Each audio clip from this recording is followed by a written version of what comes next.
Өнөөдөр Монгол улсад хүчин төгөлдөр мөрдөгдөж байгаа хуулиар нэг улсаас орж ирэх гадаад иргэдийн тоо Монгол улсын нийт хүн амын 1%-аас хэтрэхгүй байх зүйл залттай.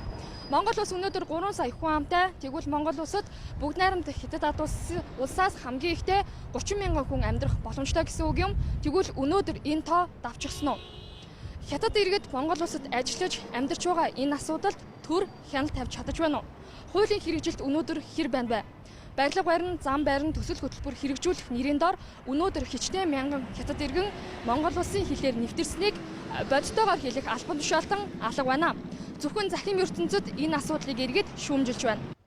Монгол улс бүгд найрамдах Хятад ард улсын засгийн газраас их хэмжээний зээл авдаг. Үүний нөхцөлд Хятад улсаас авсан зээлийн мөнгөөр гүйцэтгэх бүтээн байгуулалтын ажлыг хятад иргэн хийх болтгоо. Сүүлийн хэдэн жил энэ нөхцлөөр уул уурхай барилга, зам тээврийн салбарт хэдэн зуун мянган хятад иргэд хөдөлмөр эрхлэх болжээ. Монгол улсад ажилгүйдэл дээд зэгтээ хүрлээ гэж төрийн удирдлагууд халаглаж суудаг хэрнээ хятад иргэдээр улсдаа хөдөлмөр эрхлүүлэх асуудалд нүдэ аниад өнгөрч байна.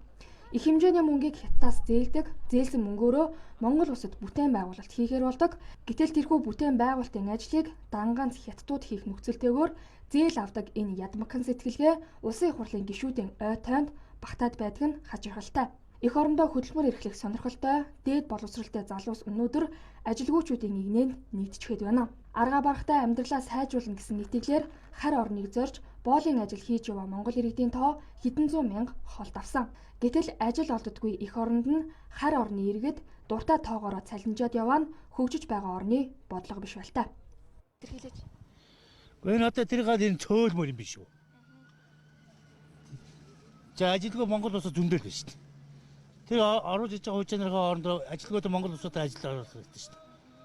За энэ тэр хүн ард түмний амьдрал хэцүүчлээ шүү дээ. Энэ одоо уг нь буруу шүү дээ. Одоо энэ олон хүмүүс ажилгүй, ажлын байр ховор багчаад энэ хятад иргэд гэдэг чи одоо тэгээд ер нь голцоо харж байгаа тэгээд барилга энэ замын одоо салбарт ажиллаж байгаа шүү. Энд бол одоо манайхан чинь мэрэгчлээ боловсруулч юм хангалттай байгаа гэж би боддог шүү дээ. Энэ дээр бол өөрсдийнхөө ажилчдад ажиллах нь зүйтэй.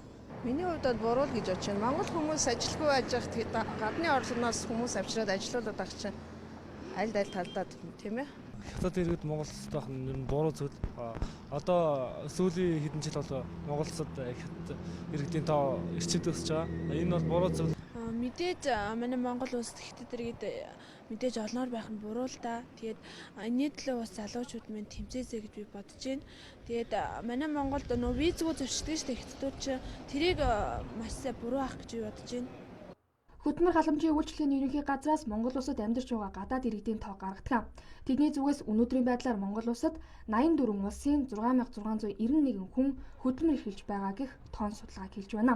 Хөдөлмөр эрхэлж байгаа гадаад иргэдийн 40.1% нь бүгд найрамдах Хятад ард улсын иргэд байгаа юм.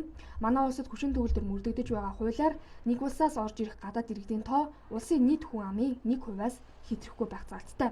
Тэгвэл хөдөлмөр халамжийн үйлчлэгээний ерөнхий газраас гаргаж байгаа тооцооллоор Хятад улсын хөдөлмөр эрхэлж байгаа иргэд манай улсын нийт хүн амын 1% ч хүрэхгүй байна. Гэхдээ захим ертөнцид өдөрт хэдэн зуугаар хөдөлмөр эрхлэхээр манай улсыг зорин ирж байгаа хятад иргэдийн асуудлыг иргэд олон нийт шүүмжилж байгаа.